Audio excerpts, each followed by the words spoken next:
2025 లేదా 26లో డిగ్రీ లేదా బీటెక్ చదివారా? సాఫ్ట్‌వేర్ జాబ్ కోసం ఎదురు చూస్తున్నారా? అయితే కోడ్ జ్ఞాన్ 100 డేస్ కోర్సులో చేరండి, జాబ్ సాధించండి. Pregnancy time లో sexual intercourse contraindicated is just a myth. It's not a fact. నమస్తే మేడం. నమస్తే మా. ఈ బ్లీడ్ స్మెల్ రావడం అనేది ఎందుకు జరుగుతూ ఉంటుంది అంటారు అసలు? యూజువలీ ప్రెగ్నెన్సీ డెలివరీ అయిపోయిన తర్వాత బ్లీడింగ్ అనేది క్రమేణా తగ్గుతూ ఉంటుంది. బట్ ఫౌల్ స్మెల్లింగ్ డిశ్చార్జ్, విపరీతమైన నీశ్వాసం రావడం కానీ, పొత్తుకడుపు నొప్పి రావడం కానీ, ఫీవర్ రావడం కానీ, ఇవేమన్నా సైన్స్ గర్భసంచి లోపల ఇన్ఫెక్షన్ వచ్చే అవకాశం కూడా సూచించింది. చాలా మంది ఆడపిల్లలు ఒక ఇయర్లో 12 నెలలకి 12 అబార్షన్లు అయినా ఇవి కూడా మనం వింటూ ఉంటాము. వీటికంటే ఎక్కువ ఐపిల్ యూసేజ్ కూడా మరీ ఎక్కువ. స్పర్మ్ కౌంట్ తక్కువ ఉంది అని చెప్తూ ఉంటుంటారు. బట్ స్మోకింగ్, ఆల్కహాల్ అండి, గుట్కా, పాన్ అవన్నీ తింటూ ఉంటారు కదా, వాటిలో ఉండే కాంపోనెంట్స్ వల్ల స్పర్మ్ కౌంట్స్ బాగా తగ్గిపోవడం. ప్రెగ్నెన్సీ ఎప్పుడైతే కన్సీవ్ అవుతూ ఉంటుంటామో భార్య భర్తలు ఇద్దరు కలవచ్చు అంటారు. ఉమెన్ కంఫర్టబుల్ గా ఉన్నంతసేపు she can continue doing it. పెళ్లి తర్వాత డెఫినెట్గా ప్రెగ్నెన్సీకి సంబంధించి ఏదైనా ఇబ్బందులు వస్తాయి అంటారు. యూజువలీ అంటే ఇదే కారణం అని చెప్పలేము మనం. పీరియడ్స్ రెగ్యులర్గా వస్తాయంటే దీనివల్ల ఫ్యూచర్ ప్రెగ్నెన్సీస్కి ఏం ఎఫెక్ట్ ఏమి ఉండదు. ఓకే, ఎన్ని అబార్షన్స్ని ఆడపిల్ల బాడీ తట్టుకునే అవకాశం ఉంటుందంటారు మేడం? జస్ట్ లైక్ ప్రెగ్నెన్సీస్ అంతే. అప్పట్లో మన పెద్దవాళ్ళు ఎలా కనేవారు, నేచర్కి అగెయిన్స్ట్గా మనం వెళ్ళామంటే నేచర్ ఖచ్చితంగా మన మీద రివెంజ్ తీసుకుంటాం. లైఫ్ స్టైల్స్ మారిపోయాయి, తినే ఫుడ్ హ్యాబిట్స్ మారిపోయాయి, కొత్త కొత్త రోగాలు అలానే వస్తున్నాయి. దానికి తోడు న్యాచురల్గా వచ్చిన ప్రెగ్నెన్సీని డిస్టర్బ్ చేసుకోవడానికి ఎందుకు ఇన్ని ప్రయత్నాలు చేస్తున్నారో నాకు అర్థం కాదు.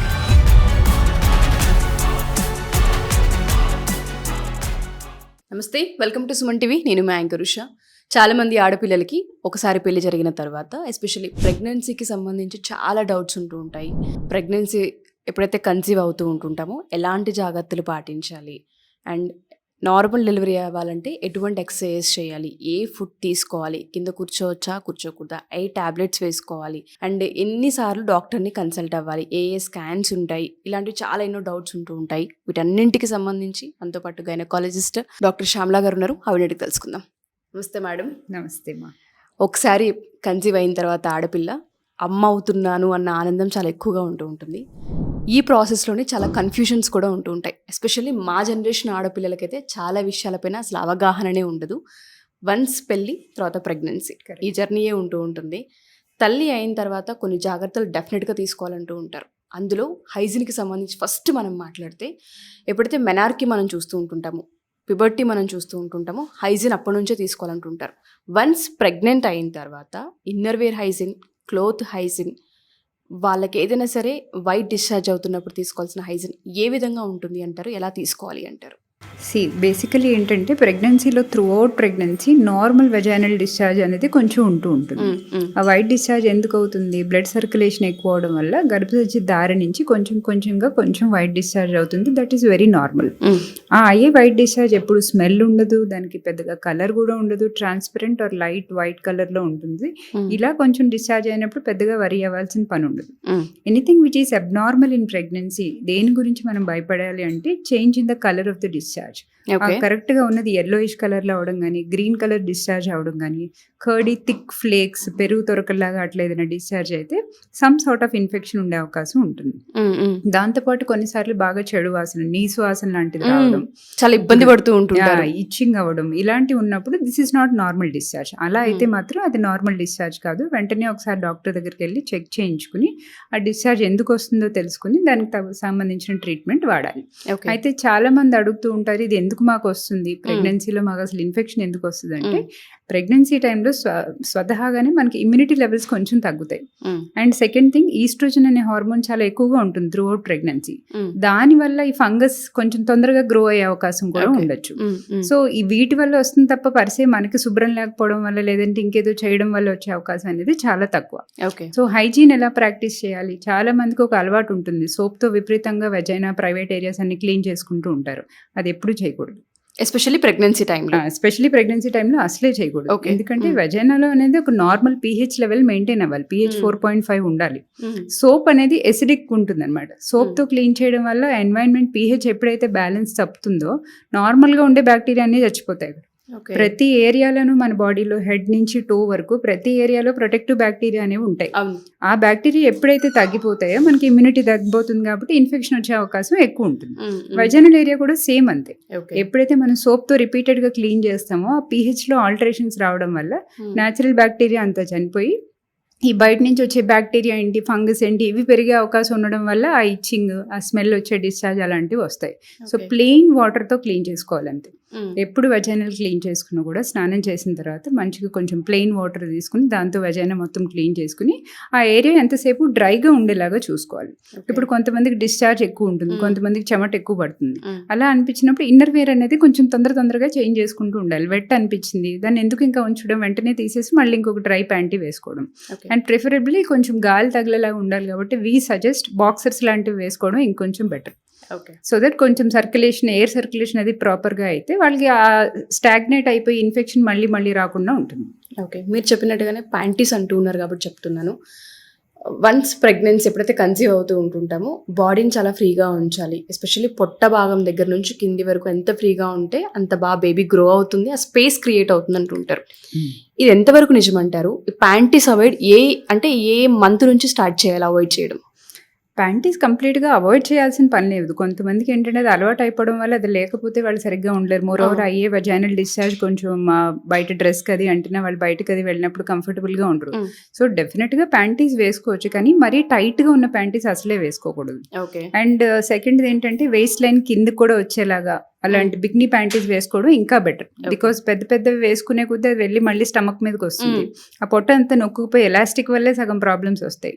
అది బాగా టైట్ అయిపోవడం వల్ల అక్కడ మళ్ళీ చెమట పడుతుంది, అక్కడ మనం గీకుతాం. Already pregnancy induced skin changes, itching ఉంటుంది, దానిపైన ఇది ఇంకొంచెం ఎగ్జాజర్బేట్ అయిపోతుంది. సో లూజ్ ప్యాంటీస్ లాంటివి వేసుకుని, అది కూడా బిగ్నీ లైన్ ప్యాంటీస్ వేసుకుని మన సైజ్ కంటే కొంచెం 1 or 2 సైజ్ ఎక్స్ట్రా తీసుకోవడం ఈజ్ ఆల్వేస్ బెటర్. ఓకే.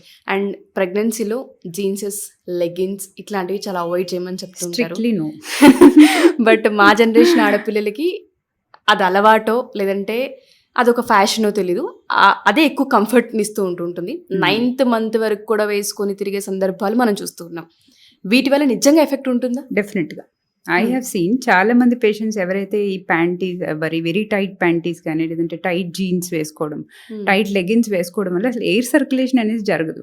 మనకి న్యాచురల్ గా అయ్యే డిశ్చార్జ్ అక్కడ ట్రాప్ అయిపోతూ ఉంటుంది, అది డ్రై అవ్వదు. అది కొత్తగా ఒక ఇన్ఫెక్షన్ ని క్రియేట్ చేసే అవకాశం ఎక్కువ ఉంటుంది. సో వాళ్ళలో ఇన్ఫెక్షన్ రేట్ కూడా చాలా ఎక్కువ ఉంటుంది. సో మోడర్న్ విమెన్ కి నేనేం సజెస్ట్ చేస్తానంటే వేర్ ఫ్రాక్స్ కంఫర్టబుల్లీ. అది ఒక ఆప్షన్. మంచిగా knee length or below knee length frocks వేసుకోండి. అది ఎక్కడ పొట్ట మీద కూడా టైట్ గా ఉండదు, మంచిగా కంఫర్ట్ ఉంటుంది. At the same time you can wear some boxers inside, దానివల్ల కూడా మీకు చాలా కంఫర్ట్ ఉంటుంది. Please strictly no for tight jeans and leggings. Okay. And pubic హెయిర్కి సంబంధించి హైజీన్ అనేది చాలా ఇంపార్టెంట్ ప్రెగ్నెన్సీలో.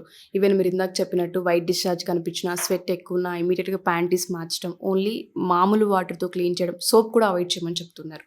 ఇలాంటి ప్రాసెస్లో హెయిర్ గ్రోత్ చాలా ఎక్కువ ఉంటుంది కొంతమంది ఆడపిల్లలకి, కొన్ని రీజన్స్ వల్ల అనుకోవచ్చు. తక్కువ ఉన్న వాళ్ళకి well and good, happy. But ఎవరికైతే ఎక్కువగా ఉంటుందో 3-4 months వరకు బాడీ సపోర్ట్ చేస్తుంది. తర్వాత నుంచి పొట్ట పెరగడం, మనకి ఆ ఏరియా సరిగా కనిపించకపోవడం, క్లీనింగ్ ప్రాసెస్ తెలియకపోవడం, ఇలా చాలా రకాలుగా ఉంటుంది. ఇది ఒక ప్రెగ్నెంట్ అయిన లేడీకి మాత్రమే ఈ ఎక్స్పీరియన్స్ ఉంటుంది. అంటే దీన్ని ట్రిమ్ చేయాలా, కట్ చేయాలా, అలాగే ఉండనిచ్చినా ఓకే అంటారు అసలు? ఫస్ట్ అండ్ ఫార్మోస్ట్ థింగ్, ఆమె కంఫర్టబుల్గా ఉన్నంతసేపు అక్కడ హెయిర్ రిమూవ్ చేయాల్సిన అవసరమే లేదు, ఆమె కంఫర్టబుల్గా ఉందని. Okay. Second thing, in case ఆమెకి హెయిర్ గ్రోత్ వల్ల ఇరిటేషన్ వస్తుంది, తనకు అక్కడ ఇచ్చింగ్ లాగా అనిపిస్తే you can use a trimmer. Okay. Trimmer వల్ల ఏంటంటే హెయిర్ ఫాల్కి డీప్ రూట్ వరకు మనం వెళ్ళం కాబట్టి ఇది సూపర్ఫిషియల్ హెయిర్ మాత్రమే ట్రిమ్ చేస్తాం. దానివల్ల దానికి డిస్కంఫర్ట్ తగ్గిపోతుంది.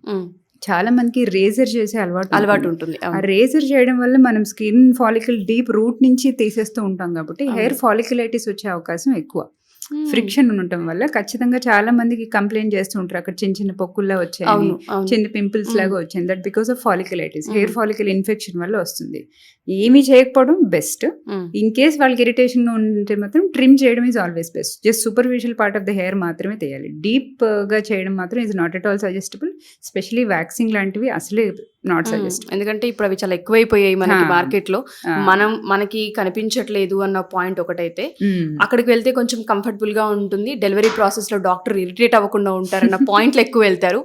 ఆడపిల్లలు ఎక్కువ భయపడేది ఏంటంటే డాక్టర్ ఏమంటారో ఇలా ఉంటే అన్నది ఎక్కువ పానిక్ ఉంటుంది. యాక్చువల్లీ చాలా మందికి ఇది ఒక నోషన్ ఉంటుంది. ఇన్ జనరల్ మేము అసలు ఇంటర్నల్ ఎగ్జామినేషన్ అని చెప్పగానే అదొక విధమైన ఎక్స్ప్రెషన్ పెడుతూ madam I didn't trim madam అని చెప్తుంటారు. అసలు మీరు అలాంటి ఆలోచనే పెట్టుకోకర్లేదు. We don't see that area. మేము ఎప్పుడు అక్కడికి వెళ్ళినప్పుడు అరే హెయిర్ ఉంది అసలు ఆలోచనే మాకు రాదు. ఫస్ట్ ఆఫ్ ఆల్ ఎక్స్టర్నల్ గా చూసినప్పుడు హెల్దీగా ఉందా లేదా మా పని ఏంటో అంతవరకు చేసుకుని వస్తాం, కానీ we never usually doctors I'm telling ఎవరు అది చూసి జడ్జ్ చేయరు. So if you are not comfortable అది తీసుకోవాలని మీకు అనిపించకపోతే ఎవరి కోసం మీరు అసలు పని చేయక్కర్లేదు. First me comfort is your top priority. దాని తర్వాతే ఎక్కడికైనా. సూపర్ అసలు. అండ్ ఎస్పెషల్లీ మనం ఏదైతే పిబిక్ హెయిర్ తీసే ప్రాసెస్ ఉంటుందో చాలా మందికి అర్థం కానిది ఏంటంటే ఇందులోనే బ్లీడ్ అయ్యే ప్రాసెస్ ఉంటుంది.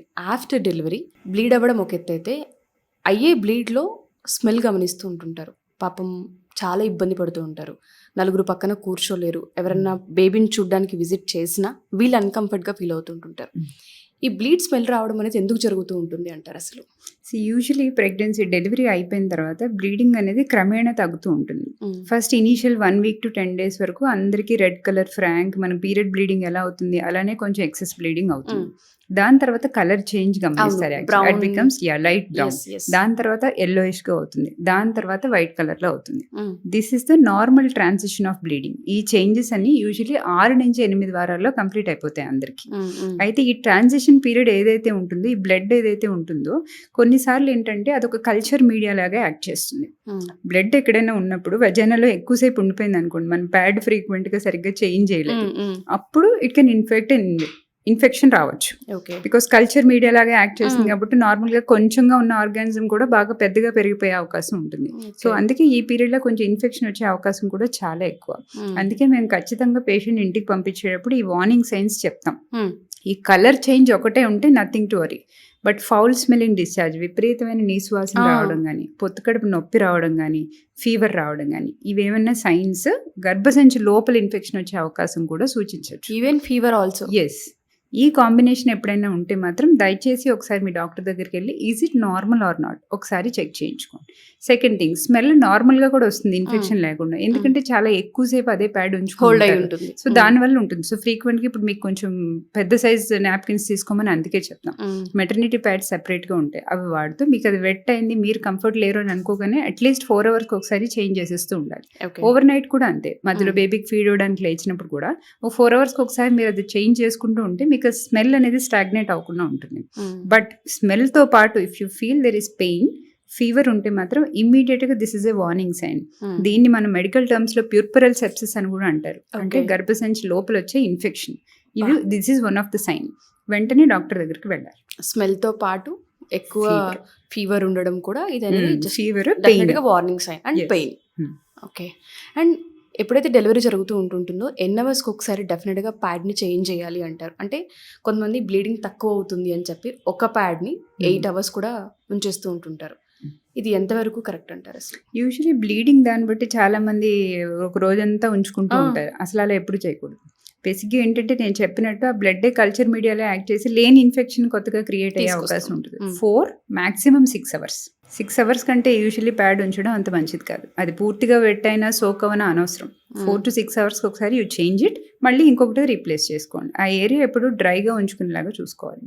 అండ్ డెలివరీ తర్వాత మనం యూస్ చేసే ప్యాంటీస్ ఏవైతే ఉంటుంటాయో ఆ 2 months 3 months బ్లీడ్ అవుతూ ఉంటుందని మనం చెప్తూ ఉన్నాం కదా, వాటిని మళ్ళీ మనం కంటిన్యూ చేయొచ్చు అంటారా? ఓన్లీ ఆ 2-3 months వరకే ఆ ప్యాంటీస్ని ఉంచి తర్వాత మళ్ళీ కొత్తవి తీసుకోవాలి అంటారా? అలా అని ఏమి లేదు. ఇట్ డిపెండ్స్ ఆన్ మనం వాటిని ఎంత బాగా శుభ్రం చేస్తున్నామని. బేసిక్గా ఈ బ్లడ్ అవన్నీ అంటుతూ ఉంటాయి కాబట్టి ఐ ఆల్వేస్ సజెస్ట్ కొంచెం హాట్ వాటర్లో మంచిగా రిన్స్ చేసి సావ్లాన్ అట్లాంటిది ఏదైనా డ్రై చేసి సన్ లైట్లో డ్రై చేయాలి. చాలా మందికి అయనింగ్ చేయడం లేదంటే డ్రైయర్స్తో డ్రై చేసుకుని మళ్ళీ వాడడం అది ఉంటుంది. అది that is not a good idea. ఎప్పుడు కూడా ఇట్లా ఏదైనా infective discharge some kind of discharge ఎక్కువగా అయిన డ్రెస్ ఏదైతే ఉంటుందో, అది ప్యాంటీ అవన్నీ డ్రెస్ అయినా కూడా మంచిగా వాష్ చేసి డిటర్జెంట్తో సన్లైట్లో డ్రై చేసి you can use it. This no harm. Infections అన్ని చచ్చిపోతాయి. అండ్ డెలివరీ తర్వాత అయ్యే బ్లీడ్ ఏదైతే ఉంటుందో ఖచ్చితంగా ఇన్ని వారాలు అవ్వాలి, ఇన్ని నెలలు అవ్వాలనేది ఏమన్నా ఉంటుందా? అండ్ ఎందుకు అడుగుతున్నానంటే ఇది మా గ్రాండ్ పేరెంట్స్, మా పేరెంట్స్, ఎస్పెషల్లీ మా అమ్మమ్మల కాలంలో వాళ్ళు చెప్పేది ఏంటంటే, మా డెలివరీస్ అప్పుడు మాకు 6 నెలల వరకు ఈ బ్లీడింగ్ అయ్యేది, ఇది కామన్, నువ్వేమీ భయపడొద్దు అని చెప్తూ ఉండేవాళ్ళు. వన్స్ ఇప్పుడు మా జనరేషన్లో కనుక చూస్తే అసలు 1 మంత్ బ్లీడింగ్ అవ్వడం అనేది కూడా చాలా రేర్గా వింటూ ఉన్నాం మేము. అంటే హెల్త్కి సంబంధించి, ఫుడ్ హ్యాబిట్స్కి సంబంధించి వచ్చిన చేంజ్ ఇది, లేదంటే ఇన్ జనరల్గా కొంతమంది బాడీ తత్వాన్ని బట్టి ఇలా ఉంటుంది అంటారా? అలా కాదు. బేసిక్గా ఏంటంటే గర్భసంచి ఇప్పుడు మనం లోపల బేబీ పెరిగే కొద్దీ ఇంత పెద్దగా ఎక్స్పాండ్ అవుతుంది. బేబీ ఆల్రెడీ నుంచి బయటకు వెళ్ళిపోతుంది. మరి అదంతా నార్మల్గా రావడానికి దానికి కొంచెం టైం తీసుకుంటుంది కదా. దాన్ని మన మెడికల్ టర్మ్స్లో యూజువల్లీ ఇన్వల్యూషన్ ఆఫ్ యూట్రస్ అంటారు. కంప్లీట్గా గర్భసంచి నాన్ ప్రెగ్నెంట్ స్టేట్కి రావడానికి 6 వారాలు టైం పడుతుంది. ఓకే. సో ఈ 6 వారాల వరకు bleeding is something which is absolutely normal delivery తర్వాత. సి సెక్షన్ అయిన వాళ్ళకి ఇంకొక 2 వారాలు, మేబీ 8 వారాల వరకు కూడా we can consider this is a normal. ఆ బ్లీడింగ్ ఎలా అవ్వాలి? కొంతమందికి కంటిన్యూస్ గా 6 వారాలు రోజు కొంచెం కొంచెంగా అవుతూ ఉంటుంది. కొంతమందికి ఫస్ట్ ఇనిషియల్ గా 1 వీక్ అవుతుంది, దాని తర్వాత బ్రేక్ వస్తుంది, మళ్ళీ కొద్ది రోజులు సడన్ గా అవుతుంది. ఈ ప్యాటర్న్ అనేది చాలా నార్మల్. బికాజ్ ఆ లోపల గర్భసంచి లోపల పొర ఏదైతే ఉందో అది మొత్తం బయటకు పోవాలి కదా మళ్ళీ నార్మల్ స్టేట్ కి రావాలంటే. అది మన హార్మోనల్ స్టేట్ బట్టి, మనకైన డెలివరీ టైప్ బట్టి, నేను చెప్పినట్టు నార్మల్ డెలివరీ వాళ్ళకి కొంచెం ప్రొలాంగ్ బ్లీడింగ్ అవుతుంది. సిజేరియన్ వాళ్ళు యూజువల్ గా ఎక్కువగా బ్లీడింగ్ అవ్వదు, ఎందుకంటే అది చేసిన టైంలోనే చాలా వరకు మనం ఆ లోపలంతా క్లీన్ చేసేస్తూ ఉంటాం. సో షెడ్ అయ్యే పొర కొంచెం తక్కువగా ఉంటుంది. So on and of bleeding 8 వారాల వరకు ఇట్ ఇస్ అబ్సల్యూట్లీ నార్మల్. 8 వారాలు దాటిన తర్వాత, అంటే ఫర్ ఎగ్జాంపుల్ 3rd మంత్ వచ్చింది అనుకుందాం, 3rd మంత్ నుంచి బ్లీడింగ్ వస్తుంది అంటే either you should consider it as your period. మీకు మళ్ళీ నెలసరి స్టార్ట్ అవ్వచ్చు మీరు ఇచ్చే పాలు బట్టి. ఆర్ సమ్ టైమ్స్ ఇదేంటంటే ముత్యాల గర్భిణి అని అంటాం. అది ప్రెగ్నెన్సీలో ఒక కాంప్లికేషన్ అన్నట్టు, చాలా అరుదుగా అవుతుంది. దాన్ని ముత్యాల గర్భిణి ఆర్ మోలార్ ప్రెగ్నెన్సీ అంటారు. ఆ మోలార్ ప్రెగ్నెన్సీ ఉన్న వాళ్ళకి బ్లీడింగ్ అనేది పర్సిస్టెంట్ గా అవుతూనే ఉంటుంది.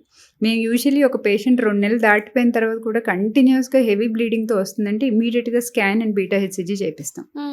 ఆ వాళ్ళలో ముత్యాల గర్భిణి మార్పు వచ్చే అవకాశం ఉంటుంది. That is something which needs a chronic follow up.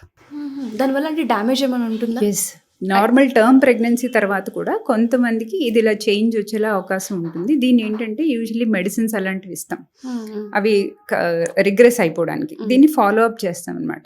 ఒకసారి డెలివరీ అయిన తర్వాత అది ముత్యాల గర్భిణీలాగా మారితే మళ్ళీ అది నార్మల్ అయ్యేంత వరకు సీరియల్గా బీటా హెచ్సిజీ టెస్ట్ లాంటిది చేస్తూ ఉంటాం. అది నార్మల్ అని చెప్పేంత వరకు నెక్స్ట్ ప్రెగ్నెన్సీ ప్లాన్ చేసుకోకూడదు.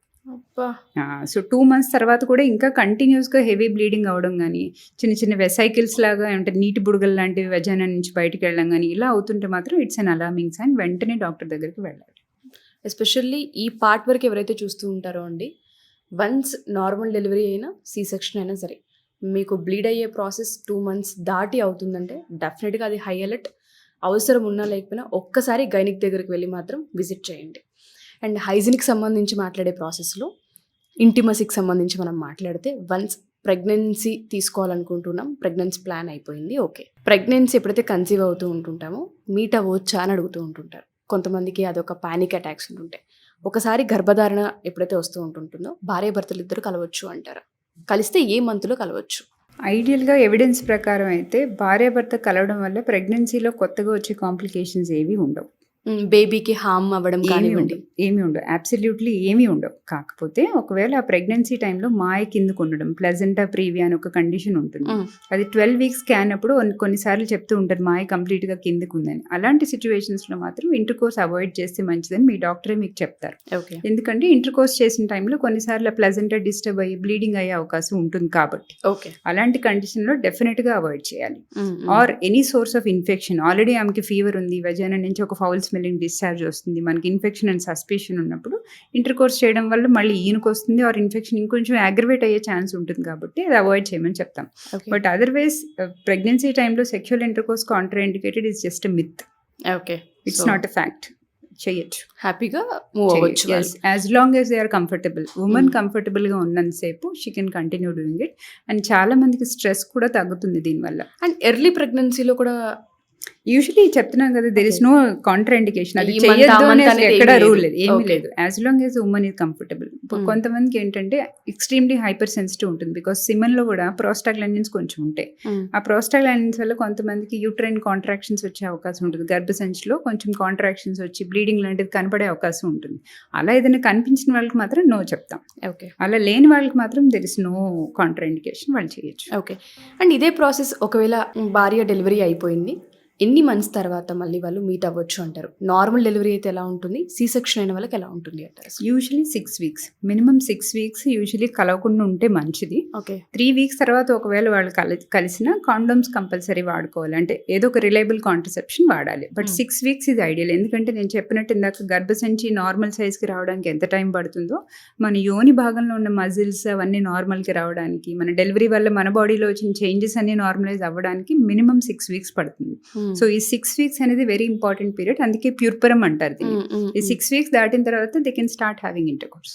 అండ్ ప్రెగ్నెన్సీకి ఎప్పుడైతే ప్రయత్నిస్తూ ఉంటారో, ప్రెగ్నెన్సీ మాకు రావట్లేదండి, మేము ప్రయత్నిస్తూ ఉన్నాం అన్న ప్రాసెస్లో డాక్టర్ దగ్గరికి వెళ్ళినప్పుడు మీకు ఫైబ్రాయిడ్స్ ఉన్నాయని అన్న పాయింట్ వింటూ ఉంటాం.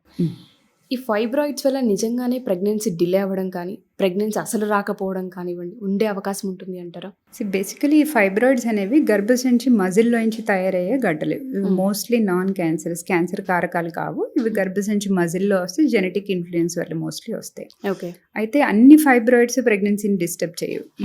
ఈ ఫైబ్రాయిడ్స్లో 3 రకాలు ఉంటాయి. కొన్ని బయట వైపుకి పెరుగుతాయి, కొన్ని జస్ట్ గర్భసంచి గోడలో మాత్రమే పెరుగుతాయి, కొన్ని గర్భసంచి లోపల పొర వైపుకి వస్తాయి. ఆ లోపల పొర వైపుకి ఏవైతే వస్తాయో వాటిని సబ్మ్యూకస్ ఫైబ్రాయిడ్స్ అంటారు. ఈ థర్డ్ టైప్ ఆఫ్ ఫైబ్రాయిడ్స్ నేను ఏదైతే చెప్పానో లోపల పొర వైపుకి వచ్చేవి కొన్నిసార్లు ప్రెగ్నెన్సీని డిస్టర్బ్ చేయొచ్చు. ఎందుకంటే లోపల వైపుకి వస్తే కరెక్ట్ గా బేబీ కూడా అక్కడే కూర్చోడానికి ప్రయత్నిస్తుంది. బ్లడ్ సప్లై కొంచెం తేడా అవడం వల్ల కొంతమందికి మిస్క్యారేజ్ అయ్యే అవకాశం ఉంటుంది. యూజువలీ ఫైబ్రాయిడే కారణం అని మేము ఎప్పుడు నిర్ధారిస్తామంటే, వేరే ఏ కారణం దొరకకుండా ఫైబ్రాయిడ్ మాత్రమే ఉండి, అది కూడా కొంచెం మోర్ దెన్ 5 సెంటీమీటర్స్ ఫైబ్రాయిడ్ ఉండి, నేను చెప్పిన గర్భసంచి లోపల పొరలో పెరిగే ఇంట్రామ్యూరల్ ఫైబ్రాయిడ్ ఆర్ లోపల వైపుకి పెరిగే సబ్మ్యూకస్ ఫైబ్రాయిడ్ ఉంటే could be a possibility. And దీనికి సర్జరీ ఏదైతే ఉంటుందో, కొన్ని సందర్భాల్లో ఫైబ్రాయిడ్స్కి డెఫినెట్గా సర్జరీ నీడ్ అని చెప్తూ ఉంటుంటారు కదా. సర్జరీ అయిన తర్వాత ప్రెగ్నెన్సీకి ఏమైనా ఇబ్బందులు వచ్చే అవకాశం ఉంటుందంటారా? చాలా మంది పిల్లలు లేని వాళ్ళైతే ఎస్పెషల్లీ ఆ ఉమెన్ ఎక్కువ ప్యానిక్ అవుతుంటుంది, అండ్ ప్రెషర్ కూడా ఎక్కువ ఉంటుంది ఫ్యామిలీ సైడ్ నుంచి, ఎస్పెషల్లీ అత్తగారి ఫ్యామిలీ నుంచి. ఆడపిల్లలు ఎక్కువగా అక్కడే భయపడుతూ ఉంటారు. కాబట్టి ఈ క్వశ్చన్ అడుగుతున్నాను. వన్స్ ఫైబ్రాయిడ్కి సంబంధించిన సర్జరీ జరిగితే పిల్లలు పుట్టకుండా ఉండే అవకాశాలు కానివ్వండి, ప్రెగ్నెన్సీస్ వచ్చినా నిలబడకుండా ఉండే అవకాశం కానివ్వండి ఉంటుంది అంటారు? సో యూజువలీ ఒకసారి ఫైబ్రాయిడ్ సర్జరీ చేసిన తర్వాత ఇట్స్ జస్ట్ లైక్ మనం సిజేరియన్ లానే ఊహించుకోవాలి. సిజేరియన్లో ఏం చేస్తాం, గర్భసంచి పొరలన్నీ కట్ చేసి లోపల నుంచి బేబీని తీస్తాం. ఇదే ప్రక్రియ ద్వారా గర్భసంచిని కట్ చేసి అందులో ఉన్న ఫైబ్రాయిడ్ని తీసేదాన్ని ఫైబ్రాయిడ్ సర్జరీ ఆర్ మయోమెక్టమీ అంటారు. అయితే మనకి ఇప్పుడు ఇమీడియట్గా వెంటనే ప్రెగ్నెన్సీ వచ్చింది అనుకోండి, అది కంప్లీట్గా హీల్ అవ్వకుండా ఉంటే లోపల బేబీని అది ఎలా మోస్తుంది, మళ్ళీ అవి పికిలిపోయే ఛాన్సెస్ ఎక్కువ ఉంటాయి. అందుకని మినిమం 6 months చెప్తాం యూజువలీ. సర్జరీ కనుక జరిగితే మయోమెక్టమీ అయిన తర్వాత యూజువలీ 3 to 6 months ప్రెగ్నెన్సీ వెంటనే ప్లాన్ చేయకుండా ఉంటే మంచిది. ఈ 6 months టైంలో ఆ గర్భసంచి పొర అంతా మళ్ళీ నార్మల్కి వచ్చి హీలింగ్ కరెక్ట్గా ఉంటే కనుక నెక్స్ట్ వచ్చే ప్రెగ్నెన్సీని అది మోయగలిగే కెపాసిటీ ఉంటుంది. ఓకే. అండ్ ప్రెగ్నెన్సీకి సంబంధించి చాలామంది రాక కొంతమంది బాధపడుతుంటే, కొంతమంది వచ్చి వాళ్ళ అవసరాల కోసమో వాళ్ళ లైఫ్ స్టైల్ కోసమో, ఇంకా కొన్ని మనం మాట్లాడకూడదు స్క్రీన్ పైన కాబట్టి మాట్లాడట్లేదు, మల్టిపుల్ అబార్షన్స్ వాళ్ళకి నచ్చిన విధంగా ట్రై చేస్తూ ఉంటుంటారు. చాలామంది ఆడపిల్లలు ఒక ఇయర్లో 12 నెలలకి 12 అబార్షన్లు అయినవి కూడా మనం వింటూ ఉంటాము. ఇది ఎంత డ్యామేజ్ చేస్తుంది అంటారు బాడీని? యూజువల్గా అబార్షన్ అయినందుకు వాళ్ళు ఏంటంటే ఏదో జస్ట్ నార్మల్ పీరియడ్ లాగా అయిపోతుంది, చాలా గ్రాంటెడ్ గా తీసుకుంటారు, ఈజీగా ఓవర్ ద కౌంటర్ పిల్స్ దొరకడం, వాళ్ళు ఇష్టం వచ్చినట్టు. ఇంకా అసలు కొంతమంది అయితే అది ప్రెగ్నెన్సీ ఎక్కడ ఏర్పడిందో కూడా చూడకుండానే యూపీటీ పాజిటివ్ రాగానే పిల్స్ తీసేసుకుంటూ ఉంటారు. అది చాలా చాలా డ్యామేజ్ క్రియేట్ చేస్తుంది ఆఫ్ లేట్ వాళ్ళకి. దానికంటే always prevention is better than cure అని మేము కాంట్రసెప్షన్ గురించి ఎంత మొత్తుకున్నా పట్టించుకోకుండా ఓవర్ ద కౌంటర్ పిల్స్ ఇష్టం వచ్చినట్టు తీసుకుంటున్నారు. దీనివల్ల ఏంటంటే చాలా రోజుల కంటిన్యూస్గా ఎక్కువ బ్లీడింగ్ అయ్యి వాళ్ళకి రక్తస్రావం ఎక్కువ అవడం వల్ల హిమోగ్లోబిన్ లెవెల్స్ చాలా తగ్గిపోతాయి. సెకండ్ది, కొన్నిసార్లు ఏంటంటే వీళ్ళు ఓవర్ ద కౌంటర్ పిల్స్ తీసుకుని అది కంప్లీట్గా పోయిందో లేదో చెక్ చేసుకోకుండా మళ్ళీ అదే పనిలో ఉంటూ ఉంటారు. అప్పుడు ఇన్ఫెక్షన్ కనుక వస్తే కనుక ఫ్యూచర్లో గర్భసంచి మొత్తం డ్యామేజ్ అయ్యి వాళ్ళకి ప్రెగ్నెన్సీ వచ్చే అవకాశం కూడా రాకుండా ఉండొచ్చు. అది ఖచ్చితంగా వాళ్ళు తెలుసుకోవాలి. దానికంటే వీటికంటే ఎక్కువ ఐపిల్ యూసేజ్ కూడా మరీ ఎక్కువైపోయింది. I pill is not a regular contraception. దాని మా పదంలోనే ఎమర్జెన్సీ కాంట్రసెప్షన్ అంటారు. అంటే ఇక మనం అనుకోకుండా జరిగిపోయింది, అప్పుడు ఏదైనా టెంపరీ రెమెడీ ఏమైనా ఉందా అంటే ఎమర్జెన్సీ కాంట్రసెప్షన్ కింద ఐపిల్ వాడమని. దాన్ని కూడా ఒక రెగ్యులర్ కాంట్రసెప్షన్ లాగా కలవడం వేసుకోవడం అనేది బాగా ఎక్కువైపోయింది. So awareness is always the key. మీకు ఎప్పుడైనా ఇలా ప్రెగ్నెన్సీ ప్లానింగ్ ఉంది ఆర్ మీకు ప్రెగ్నెన్సీ ప్లాన్ లేదు, మల్టిపుల్ కాంట్రసెప్షన్ ఆప్షన్స్ ఉండగా గో టు అ డాక్టర్. కలవక ముందే ఒకసారి డాక్టర్ దగ్గరికి వెళ్ళి ఇది పరిస్థితి, మేము ఇట్లా ఉండాలనుకుంటున్నాం, మాకు ప్రెగ్నెన్సీ ప్లాన్ లేదంటే బెస్ట్ రాకుండా చెప్తారు కదా, which is not at all detrimental to your health. అంటే మీరు అనేది especially married women and men గురించి, బట్ మనం ఓపెన్ గా మాట్లాడితే ఇవాళ రేపు అసలు మ్యారేజ్ అనేది చాలా అండ్ లివింగ్ టుగెదర్ అనేది చాలా ఎక్కువైపోయింది. కాబట్టి అసలు డాక్టర్ దగ్గరకు వచ్చి ఎలా కలవాలో ఫస్ట్ వాళ్ళకి తెలియదు. అక్కడ వాళ్ళు ఏదన్నా మ్యారేజ్ కి సంబంధించి ఏదైనా అడిగితే ఎలా ఉంటుందన్న పానిక్, భయం ఇవన్నీ కూడా ఉంటూ ఉంటాయి. ఇలాంటి వల్లే చాలా ఎక్కువ ఓవర్ ద కౌంటర్ తీసుకోవడం, ఏ పడితే వాడడం, సొంత టెక్నిక్లు ప్రయోగించడం చేస్తూ ఉంటుంటారు. సో అంటే పెళ్లి తర్వాత డెఫినెట్ గా ప్రెగ్నెన్సీకి సంబంధించి ఏదైనా ఇబ్బందులు వస్తాయి అంటారు. యూజువలీ అంటే ఇదే కారణం అని చెప్పలేము మనం. అంటే ఎంటీపీ చేసుకోవడం వల్ల కారణం అని ఏమి ఉండదు. అది కరెక్ట్ గా వెరిఫై చేయించుకోకపోతే, ఇప్పుడు టాబ్లెట్స్ వాడారు, అది పూర్తిగా క్లియర్ అయిపోయి దాని తర్వాత మళ్ళీ గర్భసంచి నార్మల్ గా వచ్చి మీకు పీరియడ్స్ రెగ్యులర్ గా వస్తాయంటే దీనివల్ల ఫ్యూచర్ ప్రెగ్నెన్సీస్ కి ఏం ఎఫెక్ట్ ఏమి ఉండదు. అయితే లోపల కంప్లీట్ గా క్లియర్ అవ్వలేదు, లోపల కొన్ని పీసెస్ ఉండిపోయి ఇన్ఫెక్ట్ అయిపోయింది అనుకోండి, అప్పుడు డెఫినెట్ గా ఫ్యూచర్ ప్రెగ్నెన్సీస్ కి రిస్క్ ఉంటుంది. ఓకే, ఎన్ని అబార్షన్స్ ని ఆడపిల్ల బాడీ తట్టుకునే అవకాశం ఉంటుంది అంటారు మేడం? జస్ట్ లైక్ ప్రెగ్నెన్సీస్ అంతే. అప్పట్లో మన పెద్దవాళ్ళు ఎలా కనేవారు, 7-8 తర్వాత ఇంక వాళ్ళకి కెపాసిటీ ఉండకపోయేది. ఇది కూడా అంతే. మాక్సిమం నెంబర్ ఆఫ్ మిస్క్యారేజెస్ చేసుకోకుండా ఉండడమే better. One thing I always believe, ఎంత ఎవిడెన్స్ చెప్పినా, ఎన్ని లాస్ చెప్పినా, నేచర్కి అగెయిన్స్ట్గా మనం వెళ్ళామంటే నేచర్ ఖచ్చితంగా మన మీద రివెంజ్ తీసుకుంటాం. ఆ విషయం జనాలు ఎందుకు రియలైజ్ అవ్వట్లేదు నాకు ఇప్పుడు కూడా అర్థం కావట్లేదు. పీసీఓఎస్ ఉంది, ఎండోమెట్రియోసిస్ ఉంది, ఇవన్నీ ఒకప్పుడు ఉన్నాయండి డిసీజెస్. ఇప్పుడు ఎందుకు ఇంతలా పెరుగుతున్నాయి? Why are we going against nature? Lifestyles మారిపోయాయి, తినే ఫుడ్ హ్యాబిట్స్ మారిపోయాయి, కొత్త కొత్త రోగాలు అలానే వస్తున్నాయి. దానికి తోడు న్యాచురల్గా వచ్చిన ప్రెగ్నెన్సీని డిస్టర్బ్ చేసుకోవడానికి ఎందుకు ఇన్ని ప్రయత్నాలు చేస్తున్నారో నాకు అర్థం కావట్లేదు. ప్రెగ్నెన్సీ రాక ఒక 50% ఆఫ్ ద కపుల్ ఏడుస్తుంది, గుళ్ళు చుట్టూ గోపురాల చుట్టూ తిరుగుతుంటే ఒక 50% కపుల్ మాత్రం వచ్చినవి తీయించుకోవడం ఒక హ్యాబిచువల్ ఇదిలాగా చేస్తారు. అండ్ వీళ్ళనే కాదండి, ఇప్పుడు వస్తారు నా దగ్గరికి, ఒకసారి ఎంటీపీ ఇస్తాం, సరే అనుకోకుండా అయింది ఇస్తాం, వాళ్ళకి ఎంత క్లియర్గా చెప్పి పంపిస్తాం వెళ్ళేటప్పుడు, ఇంకోసారి ఇట్లా అవ్వకుండా జాగ్రత్త పడండి, ఎంత స్పేసింగ్ కావాలి, మీకు ఏం మెథడ్స్ కావాలి అన్నీ ఎక్స్ప్లెయిన్ చేసినా కూడా 6 నెలలు తిరగకుండా మళ్ళీ వస్తారు అబార్షన్ పిల్స్ కోసం. అది అవేర్నెస్ లేకపోవడం కాదండి. ఈ జనాలకి ఏంటంటే ఏమవుతుందిలే ట్యాబ్లెట్స్ తీసుకుంటే బ్లీడింగ్ అవుతుంది అంతే కదా, అది ఎప్పుడో ప్రాణం మీదకి వచ్చి అంత హెవీ బ్లీడింగ్ అయ్యి గర్భసంచి తీసే స్టేజ్ కూడా వస్తారు కొంతమంది. బ్లీడింగ్ ఓవర్ బ్లీడింగ్ అయిపోయి ఫైనల్గా ఇంకా గర్భసంచి తీస్తేనే ఆ మదర్ బతుకుతుంది, ఆ స్టేజ్ కూడా వెళ్ళే అవకాశం ఉంటుంది. సో దయచేసి ఓవర్ ద కౌంటర్ పిల్స్ తీసుకోవడం మానేసి ఒక క్వాలిఫైడ్ గైనకాలజిస్ట్ దగ్గరికి వెళ్ళి అసలు ఎన్ని వారాల ప్రెగ్నెన్సీ, మీకు ట్యాబ్లెట్స్తో అవుతుందా లేదా, అయిందా లేదా క్లియర్ చేసుకుంటే అట్లీస్ట్ ఫ్యూచర్లో కాంప్లికేషన్స్ రాకుండా ఉంటాయి. ఇది ఇంకా ఎవరి విజ్ఞతకి వాళ్ళకే వదిలేయాలి అంతే. ఎందుకంటే ఎంత ఎడ్యుకేట్ చేసినా స్వతహాగా వాళ్ళకి వస్తే తప్ప మనం దేన్ని మార్చలేము. అండ్ థ్యాంక్స్ ఫర్ ద అంటే కంప్లీట్ అవేర్నెస్ దాని మీద క్రియేట్ చేసినందుకు thank you so much ma'am. And ఈ టాపిక్ని మనం పక్కన పెడితే ప్రెగ్నెంట్ ఉమెన్ 9 నెలలు వచ్చిన తర్వాత గడిగడ గండం నూరేళ్ళు ఆయుష్ అంటూ ఉంటారు.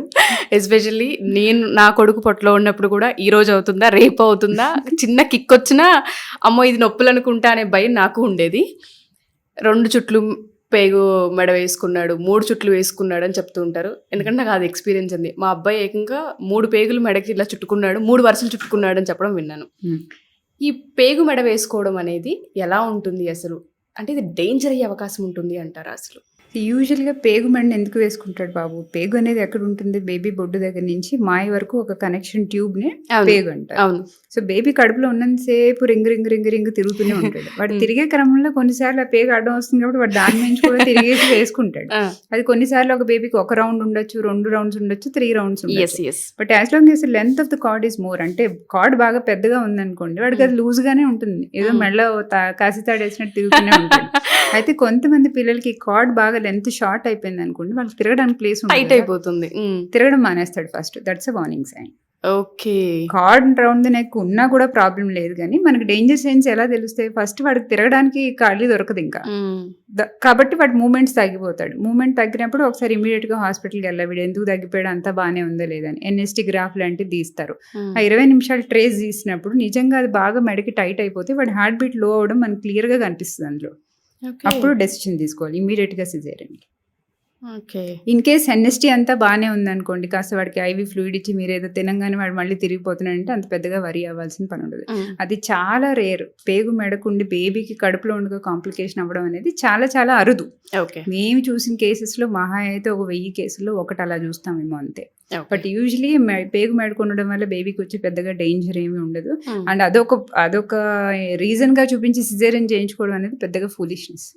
అసలు మోస్ట్ ఆఫ్ ద డాక్టర్స్ అయితే నేను పెద్ద ఎగ్జాంపుల్ 3 చుట్లు మా ఊడ వేసుకుని నాకు నార్మల్ డెలివరీ అయ్యింది. అదే చెప్తున్నాను, నేను అందరికీ అదే మొత్తుకుంటాను. ఆ పేగు మెడ వేసుకున్నారు అసలు ఆ పాయింట్ ఇవ్వద్దు మీరు, అసలు అది ఇస్తే అది పట్టుకుని ఇక మొత్తం వెనకాల ఉన్న వాళ్ళది ఇదే భజన చేస్తూ ఉంటారు, మెడకుందంటే సిజేరియన్ చేయించుకోమని. But it's very normal. And ఎప్పుడైతే కిక్స్ తగ్గుతూ ఉంటాయో, లేదు వీడు 2-3 అవర్స్ అయిపోయింది లోపల పొట్టలో బేబీ కదలట్లేదు అన్నప్పుడు జనరల్గా ఇంట్లో వేడివేడిగా ఏదైనా తినేసి తాగేసి వాడు డెఫినెట్గా కదులుతాడు, కాఫీ తాగమని చెప్తారు, ఏదో ఒకటి అలా వేడివేడిగా తినేసి అంటారు. ఇది నిజంగా ఉంటుందండి? అది కరెక్ట్. యూజువల్లీ బేబీ కదలడం తగ్గిపోవడం ఏంటంటే మోస్ట్ లైక్లీ ఏంటంటే వాడికి ఏమైనా సడన్ గా గ్లూకోజ్ లెవెల్స్ తగ్గచ్చు. సెకండ్ థింగ్ మదర్ బాగా ఎక్కువ స్ట్రెస్ లో ఉండి అప్పటిదాకా గమనించుకోకుండా సడన్ గా వాడిని గమనించుకోవడం. థర్డ్ది ఇంకేదైనా వేరే ప్రాబ్లం వల్ల కూడా బేబీ కదలడం ఆగిపోతుంది. సో ఎవరికైనా కూడా కదలడం ఆగిపోగానే ఫస్ట్ మేము చెప్పేది కొంచెం గ్లూకోజ్, ఇమీడియట్ గా గ్లూకోజ్ అందించాలి వాడికి. సో వేడిగా పాలు తాగడము, కాఫీ తాగడము, ఏదో ఒకటి తీసి ఎడం వైపు తిరిగి పడుకుని మళ్ళీ మూమెంట్స్ చూసుకోమని చెప్తాం. ఇన్ కేస్ ఆ 1-2 hours లో వాడు బాగానే తిరగడం మొదలు పెట్టంటే పెద్దగా ఏం భయపడక్కర్లా. మేబీ మీరు చాలాసేపు వర్క్ లో పడిపోయి ఫుడ్ సరిగా తినకపోయినా వాడు కదలడు. అయితే మీరు ఇలా కొంచెం ఏదైనా ఫుడ్ తీసుకుని పక్కకు తిరిగి పడుకుని రెస్ట్ తీసుకున్నా కూడా అసలు మీకు బేబీ కొంచెం కూడా మూమెంట్ రాకపోతే ఒకసారి డెఫినెట్ గా హాస్పిటల్కి వెళ్ళి చెక్ చేయించుకోవాలి. ఓకే. అండ్ స్పర్మ్ కౌంట్కి సంబంధించి చాలా మంది అడిగేది ఏంటంటే, మాకు ప్రెగ్నెన్సీ అందట్లేదు అన్న ప్రాసెస్లో హాస్పిటల్కి వెళ్ళినప్పుడు స్పర్మ్ కౌంట్ తక్కువ ఉంది అని చెప్తూ ఉంటుంటారు. డెఫినెట్గా అబ్బాయిలు అయితే ఏ ఫుడ్ని ప్రెగ్నెన్సీకి ప్లాన్ చేసేటప్పుడు అవాయిడ్ చేయాలి అంటారు. దీనివల్ల డెఫినెట్గా మీకు ఎఫెక్ట్ అవుతుందండి, మీరు మానేయండి అని చెప్పేవి ఏమైనా ఉన్నాయా మగ పిల్లలకి? తెలుసును, ఫుడ్ వల్ల తగ్గిపోవడం అనేది ఏమీ ఉండదులే కానీ, but smoking, alcohol and gutka, pan అవన్నీ తింటూ ఉంటారు కదా, వాటిలో ఉండే కాంపోనెంట్స్ వల్ల స్పర్మ్ కౌంట్స్ బాగా తగ్గిపోవడం, వాటి కదలిక తగ్గిపోవడం, వాటి మార్ఫాలజీ మొత్తం మారిపోవడం, ఇవైతే డెఫినెట్గా ఇంపాక్ట్ ఉంటుంది. ఆల్కహాల్కి కూడా ఒక లిమిట్ ఉంటుంది బేబీ ప్లానింగ్ అప్పుడు. స్మోకింగ్ అయితే 0, ఆల్కహాల్ అయితే వారానికి 3 సార్లు, 3 పెగ్గుల కంటే ఎక్కువ తీసుకోకూడదు. ఓకే. ఇంతవరకు తీసుకుంటే పర్వాలేదు కానీ ఇంతకంటే బియాండ్ తీసుకుంటే మాత్రం evidence shows that sperm counts and motility definite గా తగ్గిపోతాయి. అండ్ ఫుడ్స్ అంటారా, బాగా ఎక్కువ preserved foods, high fatty diet ఇలాంటివి అవాయిడ్ చేస్తే మంచిది. సో యూజువలీ బేబీ ప్లానింగ్ కోసం వచ్చిన వాళ్ళకి మేము యాంటీ ఆక్సిడెంట్ రిచ్ ఫుడ్స్ ఎక్కువ తీసుకోమని చెప్తాం. నేచురల్ గా దొరికే మనకు ఫ్రూట్స్, ఆరెంజెస్, అవకాడో, బ్లూబెర్రీస్, వీటిలో వైటమిన్ సి లెవెల్స్ చాలా ఎక్కువ ఉంటాయి. ఆ vitamin C natural antioxidant లా పనిచేస్తుంది. సో ఆ ఫుడ్స్ మీద ఎక్కువ ఫోకస్ చేస్తే మంచిది. ప్రోటీన్స్. అండ్ స్మోకింగ్ కంప్లీట్గా 0 అని చెప్తున్నారు, బట్ మదర్ విషయానికి వస్తే ప్యాసివ్ స్మోకింగ్ ఇంట్లో మనం చూస్తుంటాం. హస్బెండ్ స్మోక్ చేస్తున్నాడు, స్మోక్ చేసేది నేను కాదు కదా, ప్రాబ్లం ఏంటి అన్న పాయింట్ వస్తూ ఉంటుంది. ఎందుకంటే వాళ్ళకి చెప్పినా వేస్ట్ మేడం, అందుకే అడుగుతున్నాం అంటూ ఉంటారు. ఇది కామెంట్లో పెట్టే కన్నా ముందు నేనే మిమ్మల్ని అడుగుతూ ఉన్నాను, ప్యాసివ్ స్మోకింగ్ వల్ల కూడా మదర్కి ఎఫెక్ట్ అవుతుందా, బేబీకి ఎఫెక్ట్ అవుతుందా? డెఫినెట్గా ప్యాసివ్ స్మోకింగ్ చేయడం వల్ల ఏంటంటే ఆ స్మోక్లో ఏదైతే కంటెంట్ ఉంటుందో అది మదర్ కూడా ఇన్ఎవిటబుల్గా ఆమె లంగ్స్లోకి ఎంతో కొంత వెళ్ళిపోతూ ఉంటుంది. సో దానివల్ల ఎవిడెన్స్ హ్యాస్ షోన్ దట్, అంటే multiple studies have shown baby growth restriction రావడం, అంటే బిడ్డ ఎదుగుదల తగ్గిపోవడం, సడన్ గా బేబీకి ఆక్సిజన్ లెవెల్స్ లోపల బాగా తగ్గిపోవడం, హైపాక్సియా రావడం, బేబీ మూమెంట్ తగ్గిపోవడం, ఇలాంటివి వచ్చే అవకాశం ఎక్కువ ఉంటుంది. అండ్ ఆల్సో అదే కాదు, మదర్కి కూడా బ్రాంకియల్ ఆస్తమా లాంటి కండిషన్స్ రావడం, అలర్జిక్ రియాక్షన్స్ రావడం, ఒకటే దగ్గు తుమ్ము రావడం, ఇలాంటివి కూడా అవుతాయి. దీనివల్ల కూడా ప్రెగ్నెన్సీ డిస్టర్బ్ అయ్యే అవకాశం ఉంటుంది. ఓకే. సో ప్యాసివ్ స్మోకింగ్ కూడా it's a complete no. And చాలామంది డెలివరీస్లోనూ లేదంటే ప్రెగ్నెంట్గా ఉన్నప్పుడు ఛాతి పైన కొన్నిసార్లు మనం హెయిర్ని చూస్తూ ఉంటుంటాం. చాలామంది ఆడపిల్లలకి చాలా ఇబ్బందిగా ఉంటుంది. మిల్క్ ఎప్పుడైతే పిల్లలకి ఇస్తూ ఉంటామో వాడికి ఏదైనా ఇన్ఫెక్షన్ వస్తుందా, ఏదైనా ఎఫెక్ట్ అవుతుందా, మాకు ఎందుకు ఇలా అవుతూ ఉంది, మొన్నటి వరకు లేదు, ఇప్పుడు సడన్గా మేము గమనిస్తున్నామని చెప్తూ ఉంటుంటారు. చెస్ట్ పైన హెయిర్ అనేది నార్మలా, అబ్నార్మల్ అంటారు? యూజువల్లీ చెస్ట్ హెయిర్ అనేది ప్రెగ్నెన్సీ వల్ల పెరగడం అలా ఏమి ఉండదు. కొంతమందికి ఇన్ జనరల్ బాడీ హెయిర్ ఎక్కువగా ఉంటుంది, కొంతమంది అమ్మాయిలకి అది బై బర్త్ వాళ్ళకి అలానే ఉంటుంది, అంతే అమౌంట్ ఆఫ్ హెయిర్ ఉంటుంది. అండ్ ఆ హెయిర్ అక్కడ పని కట్టుకుని మనం తీసినప్పుడే ఇన్ఫెక్షన్ వచ్చే అవకాశం ఉంటుంది. If it's a natural hair, మొదటి నుంచి మీకు హెయిర్ అలానే ఉండి మీకు ముందు నుంచి తీసే అలవాటు లేకపోతే దాన్ని ఏం డిస్టర్బ్ చేయదు. దానివల్ల మీ ప్రెగ్నెన్సీ డిస్టర్బ్ అవ్వదు, మీ బ్రెస్ట్ ఫీడింగ్ కూడా ఏమీ డిస్టర్బ్ అవ్వదు, బేబీకి కూడా ఎలాంటి ప్రాబ్లం ఉండదు. వెరీ అన్యూజువల్ హెయిర్ గ్రోత్ వస్తుందంటే ఏదో ప్రాబ్లం ఉంటేనే వస్తుంది. సో అంత హెయిర్ రావడం అనేది అంటే మీరు గమనించే అంత హెయిర్ వచ్చిందంటే దట్ డెఫినెట్లీ నాట్ నార్మల్. అలా ఉన్నప్పుడు ఒకసారి వెళ్ళి చెక్ చేయించుకోవాలి డెఫినెట్గా. ఓకే. అండ్ ప్రెగ్నెన్సీలో ఉన్నప్పుడు మేకప్స్ ఇది మ్యాండేటరీ. ఇప్పుడు ఈవెన్ చిన్న లిప్స్టిక్ అయినా సరే డెఫినెట్గా వేర్ చేస్తూ ఉంటుంటాం. ప్రెగ్నెన్సీలో మేకప్ వల్ల ఏదైనా ఇబ్బందులు వచ్చే అవకాశం ఉంటుంది అంటారా? డెఫినెట్గా ఇప్పుడు మనం చూసుకునే కాస్మెటిక్స్ ఏమైతే ఉన్నాయో అన్నిటిలో డెఫినెట్గా ఏదో ఒక టెరటోజెనిక్ ఏజెంట్ ఉంటుంది. టెరటోజెనిక్ అంటే బిడ్డను ఎఫెక్ట్ చేసే ఒక డ్రగ్ అన్నట్టు. మొత్తం అన్ని కాస్మెటిక్స్లో మీరు ఎంత జల్లెడ పట్టినా కూడా ఏదో ఒక కెమికల్ ఫార్ములా ఉంటుంది. అసలు అది బేబీని ఏ రకంగా ఎఫెక్ట్ చేస్తుందో స్టడీస్ కూడా ఉండవు కొన్ని వాటికి. సో యూజువలీ అందుకే ప్రెగ్నెన్సీలో మేము చెప్తాం try to avoid all these artificial cosmetics అయితే ఖచ్చితంగా అవాయిడ్ చేయమనే చెప్తాం. ఈవెన్ టాల్కమ్ పౌడర్ కూడా రొటీన్గా మనం వాడే టాల్కమ్ పౌడర్లో కూడా ఏదో క్యాన్సర్ కాజింగ్ ఏజెంట్ ఉంటుంది. సో అందుకోసమని యూజువలీ కాస్మెటిక్స్ అవన్నీ అవాయిడ్ చేస్తేనే మంచిది. బట్ మన మాట ఎంతమంది వింటారు? ఛాన్సే లేదు. So if you have to ఖచ్చితంగా నా బేబీకి నా వల్ల ఎలాంటి ప్రాబ్లం రాకూడదని అనుకున్న వాళ్ళు ఐ ఆల్వేస్ సే ఎంత మంచి కాస్మెటిక్స్ అన్నా అవాయిడ్ చేయండి. దాని బదులు న్యాచురల్ ఆర్గానిక్వి కొన్ని ఉంటాయి, అవి కొంతవరకు మీరు ట్రై చేయొచ్చు. అంటే న్యాచురల్ లిప్ మాయిశ్చరైజర్స్ లాంటివి పెట్టుకోవచ్చు. ఫేస్కి శనగపిండితో కొంతమంది క్లీన్ చేసుకుంటారు, అంతవరకు చేయొచ్చు. కానీ కెమికల్వి మాత్రం there is no proven result. ఈ పలానా కెమికల్ ఇది 100% సేఫ్ ప్రెగ్నెన్సీలో, ఈ పౌడర్ వేసుకోవచ్చు, ఈ మేకప్ వేసుకోవచ్చు అని అయితే లేదండి. ఏదైనా అన్సేఫే. డెలివరీలో ఎస్పెషల్లీ ఎటువైపు తిరిగి పడుకుంటే బెటర్ అంటారు? చాలామంది అడుగుతుంటుంటారు. అసలు ఇటు సైడ్ మాకు కంఫర్ట్ కాలేదు, నిద్రే పట్టట్లేదు అని చెప్పేవాళ్ళు కొంతమంది అయితే, ఇటు సైడ్ అసలు మాకు కంఫర్ట్గా లేదని వాళ్ళు కూడా ఉంటుంటారు. ఏ సైడ్ తిరిగి పడుకోవాలి యాక్చువల్గా డెలివరీలో? యాక్చువల్ ఎవిడెన్స్ ప్రకారం అయితే ఎడం వైపు తిరిగి పడుకున్న మదర్స్ యొక్క బేబీస్ ఆప్టిమల్ వెయిట్ చాలా బాగుంది పిల్లలది, వాళ్ళకి ఆక్సిజన్ లెవెల్స్ సమంగా అందుతాయి, వాళ్ళ గ్రోత్ కూడా చాలా బాగుంది. బట్ కంటిన్యూస్గా ఎడం వైపు తిరగాలంటే పడుకోలేరు, వాళ్ళకి కుడి వైపు కూడా తిరగమంట. అసలు ఒక పక్కకి ఎందుకు తిరగాలి? అది మెయిన్ అసలు రీజన్ ఎందుకు ఒక పక్క పడుకోమన్నాం అంటే, గర్భసంచి ఎప్పుడైతే మనం కడుపు మీద అలా పెరుగుతూ ఉంటుందో major blood vessels iota and inferior vena కావా బ్లడ్ వెజల్స్ కడుపు మధ్య భాగంలో ఉంటాయి అన్నమాట. సో బిడ్డ పెరిగే కొద్దీ ఇది వెళ్ళి ఏమవుతుంది, ఆ వెజల్స్ మీద కరెక్ట్ గా పడుతుంది. సో మనం వెలికిలా పడుకుంటే ఏమవుతుంది, యూట్రస్ ని ఆ వెజల్స్ ని ఇంకొంచెం కంప్రెస్ చేసేస్తుంది. సో బ్లడ్ సర్క్యులేషన్ సడన్ గా అరెస్ట్ అయ్యి లోపల బిడ్డకు ప్రాబ్లం అయ్యే అవకాశం ఉంటుంది, కాళ్ళకి రక్త ప్రసరణ తగ్గిపోయే అవకాశం ఉంటుంది. కాబట్టి ఆల్మోస్ట్ 20 వీక్స్ అంటే 5వ నెల పడ్డ దగ్గర నుంచి అందరినీ ఒక పక్క తిరిగి పడుకోమని చెప్తాం. నెలలు నిండే కొద్దీ 8వ నెల 9వ నెల వచ్చేసరికి ప్రిఫరబుల్లీ ఎడం వైపు తిరిగి పడుకుంటే ఇంకొంచెం బెటర్ ఆక్సిజనేషన్ వస్తుంది. అలా మీరు ఎడం వైపు తిరిగి పడుకోలేకపోతే అట్లీస్ట్ రైట్ సైడ్ కన్నా ట్రై చేయండి, కానీ వెల్లికిలా మాత్రం అస్సలు పడుకోకుండా ఉంటే. ఓకే. అండ్ నార్మల్ డెలివరీ అవ్వాలి అంటే ఎక్సర్సైజెస్ ఏముంటాయి, ఏ మంత్ నుంచి డెఫినెట్గా స్టార్ట్ చేయాలి అంటారు? అసలు బేసిక్గా ఎక్సర్సైజెస్ కంటే నేను ఫస్ట్ నా పేషెంట్స్కి ఏం చెప్తానంటే, మీ అమ్మగారును మీ అమ్మమ్మ ఏం చేశారో ఒకసారి ఆలోచించండి. వాళ్ళకి ఏమైనా ఎక్సర్సైజ్ చెప్పామా, వాళ్ళకి ఏం ఫిజియో చెప్పలేదు. అఫ్ కోర్స్ వాళ్ళలాగా ఇప్పుడు మనం అంత ఎక్స్టెన్సివ్ పనులు చేయలేకపోతే ఇంపాసిబుల్. అది న్యాచురల్గా వాళ్ళు చేసిన మూమెంట్స్ ఒకసారి మనం గుర్తు తెచ్చుకుంటే, వాళ్ళు మ్యాక్సిమం చేసిన పనులు ఏముంటాయి చెప్పండి. ఒంగుని ఇల్లు కూర్చుని ఉంటారు, గంటలు నిలబడి వంట చేసి ఉంటారు, కింద పొయ్యిలో అప్పట్లో నుంచుని చేసే స్టాండ్లు కూడా లేవు కదా, కింద కూర్చుని స్క్వాటింగ్ పొజిషన్లో మంచిగా వంట చేసేవారు, గంటలు కూర్చుని. దాని తర్వాత కళ్ళాపు చల్లేవారు, కూర్చుని ముగ్గులు వేసేవారు, ఇండియన్ టాయిలెట్స్ యూజ్ చేశారు. వీటన్నిటిలో మనం గమనిస్తే ఒకటే కామన్ పాయింట్ ఏంటంటే, పెల్విక్ మస్కులేచర్ అనేది డే 1 నుంచి ఆ 40th వీక్ ఆఫ్ ప్రెగ్నెన్సీ వరకు కూడా వాళ్ళు కంటిన్యూస్గా ఆ మజిల్స్కి ఏదో ఒక యాక్టివిటీ చెప్తూనే ఉండేవారు. సో దానివల్ల ఏమయ్యేది, వాళ్ళకి థై మజిల్స్ చాలా స్ట్రాంగ్గా ఉండేవి ఆ కంటిన్యూస్గా నిలబడడం పనిచేయడం వల్ల. ఈ పెల్విక్ మస్కులేచర్ అనేది న్యాచురల్గానే మనసు పెరిగే కొద్దీ రిలాక్స్ అయిపోవడం, పెరిగే బేబీ వల్ల అవి స్ట్రెయిన్ అవ్వకుండా ఉండడం అనేది వాళ్ళు మొదటి నుంచి అలవాటు చేసేవారు. మనకి ఏంటంటే ఇప్పుడు అంత స్కోప్ లేదు అంత పని చేయడానికి, బట్ అట్లీస్ట్ ఆ యాక్టివిటీస్కి కొంచెం దగ్గరగా ఉండడానికి ప్రయత్నం చేయాలి. Get involved into house hold regular activities అవన్నీ చేసుకుంటూ ఉండాలి. సెకండ్ థింగ్, యాంటీనేటల్ ఎక్సర్సైజెస్ అనేవి యూజువల్లీ ప్లెజెంటా లొకేషన్ అంతా 20 వారాలకి మనకి కన్ఫర్మ్ అవుతుంది, మాయ పైకుందా కిందకుందా అని. ఒకసారి పైకి ఉంది అని తెలిసిన తర్వాత 20 వీక్స్ తర్వాత మాత్రం రెగ్యులర్ ఫిజికల్ ఎక్సర్సైజెస్ అనేవి స్టార్ట్ చేయాలి. ఓకే. లైక్ ప్రీనేటల్ యోగా అని చాలా మంది థెరపీస్ అండ్ సెషన్స్ పెడుతూ ఉంటారు. ఫస్ట్ సెషన్ మాత్రం అండర్ అబ్జర్వేషన్ చేస్తేనే బెటర్, బికాజ్ మీకు మజిల్ని ఎంతవరకు కాంట్రాక్ట్ చేయాలో తెలియదు, స్క్వాట్స్ చేయాలంటే ఏ లెవెల్ వరకు చేయాలో తెలియదు. సూపర్వైజ్డ్ ఎక్సర్సైజెస్ ఫస్ట్ చేసి ఇంక అక్కడి నుంచి డెలివరీ వరకు గ్రాడ్యువల్గా నెంబర్ ఆఫ్ రిపిటేషన్స్ పెంచుకుంటూ అవి ఎక్సర్సైజెస్ చేసుకోవడం బెటర్. మెట్లు ఎక్కడం దిగడం, ఆ మెట్లు కూడా సైడ్ రైలింగ్ పట్టుకుని సైడ్కి ఎక్కడం దిగడం, అది కూడా పెల్విస్ని ఓపెన్ చేస్తుంది. అలాంటి exercises as a part of routine, అవి ఎక్సర్సైజ్లా చేస్తున్నట్టు కాకుండా ఏదో పని చేస్తున్నట్టు చేస్తూ ఉంటే మీకు అలసట ఉండదు. బికాస్ చాలా మంది నేను క్వశ్చన్ అడుగుతూ ఉంటాను రెగ్యులర్ చెకప్కి వచ్చినప్పుడు, ఎక్సర్సైజెస్ చేస్తున్నావు అంటే కష్టం అవుతుంది మేడం చేయలేకపోతే. సో ఒక పేషెంట్ నాకు ఆ ఐడియా రావడానికి one of my patients only gave me that idea. ఆమె ఏం చేసిందంటే, అరే ఎక్సర్సైజ్ చేస్తున్నావు నువ్వు అని అంటే, ఎక్సర్సైజ్ అవ్వట్లేదు కానీ నాకు ఇంట్లో పనులే సరిపోతుంది అంటే, ఏం పనులు చేస్తున్నావు అని అన్నా. వాళ్ళది బెడ్ బాగా కిందకు ఉంటుందట, రోజు బెడ్షీట్ 4 సార్లు వేస్తున్నాను మేడం నేను తీసి అని.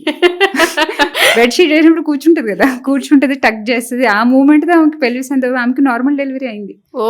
వాళ్ళందరూ ఆశ్చర్యపోయారట, నేను కూడా ఆశ్చర్యపోయాను. అమ్మాయి ఒక్కరోజు కూడా ఎక్సర్సైజ్ చేయలేదు, ఎట్లా అయిందంటే నేను రొటీన్ అడిగితే అప్పుడు చెప్పింది, నాకు అదే చాలా బాగా హెల్ప్ చేసింది మేడం, నేను అన్ని పనులు చేసుకున్నాను, ఇంట్లో మెయిడ్ని కూడా తీసేసి, అండ్ నా బెడ్షీట్ మాత్రం అది ఒకటే ప్రాక్టీస్ చేసి రోజుకు 4 సార్లు మీరు చెప్పిన స్క్వాట్ అలానే అయిపోయింది మేడం నాకు. సూపర్.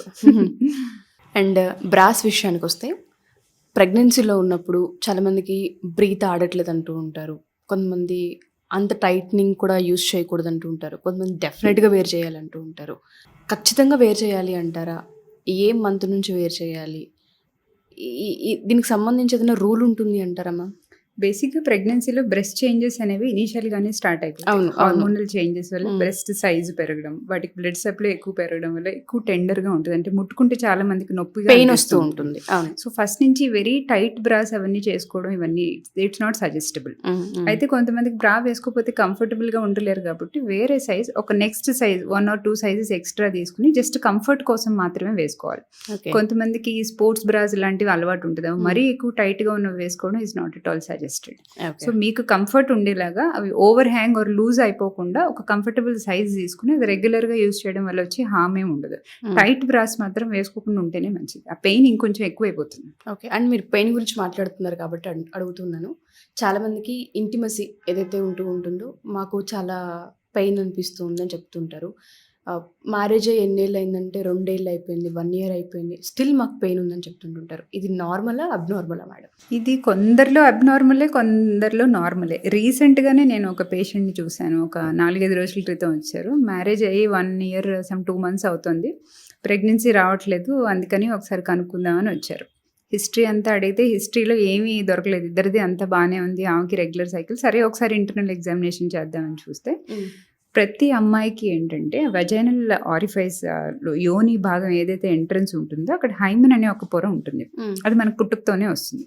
ఆ హైమన్ పొర అనేది యూజువలీ ఇంటర్ కోర్స్ టైంలోనే చాలా మంది వరకు ఆ హైమన్ పొర అనేది కొంచెం కొంచెంగా టేర్ అయ్యి ఆ వెజైనల్ లోపలికి ఇంటర్ కోర్స్ అనేది సక్రమంగా జరుగుతుంది. అయితే కొంతమందికి ఫియర్, ఫస్ట్ థింగ్ ఏంటంటే అవేర్నెస్ లేకపోవడం. కొంతమంది ఇంత సోషల్ మీడియా ఎక్స్పోజర్ ఉండి ఇంత ఉన్నా కూడా సెక్షువల్ ఇంటర్ కోర్స్ అనేది ఎలా జరుగుతుంది, అసలు సెక్షువల్ ఇంటర్ కోర్స్ అంటే ఏంటి, ఆ అవేర్నెస్ కూడా లేని కపుల్స్ ఇంకా ఉన్నారు. వాళ్ళకి ఏంటంటే నేను చెప్పేది first they should understand what is normal, అసలు physiology of sexual intercourse అంటే ఏంటి, ఆ పెయిన్ఫుల్ ప్రాసెస్ ఎందుకు జరుగుతుంది. వీళ్ళకి కరెక్ట్గా పెళ్ళి అయ్యే ముందు ఎవరైతే 3 అమ్మలక్కలు చెప్తారు ఇంటర్ కోర్స్ చేసినప్పుడు విపరీతంగా నొప్పి వచ్చేస్తుందంటే అని చెప్తారు. ఇంకా వాళ్ళకి సైకలాజికల్గా బుర్రలో ఇంటర్ కోర్స్ చేస్తే పెయిన్ వస్తుంది అని మాత్రమే తెలుస్తుంది తప్ప ఒక 50% ఆఫ్ ద విమెన్ ప్లెజర్ ఉంటుంది అనే మాట ఎవరు చెప్పరు. ఎందుకంటే మనకి ఇండియన్ సినారియో, మన పాపులేషన్ ఎలా ఉంటుంది, మనకు అది అంటేనే చాలా తప్పు, దాని గురించి మాట్లాడడమే తప్పు.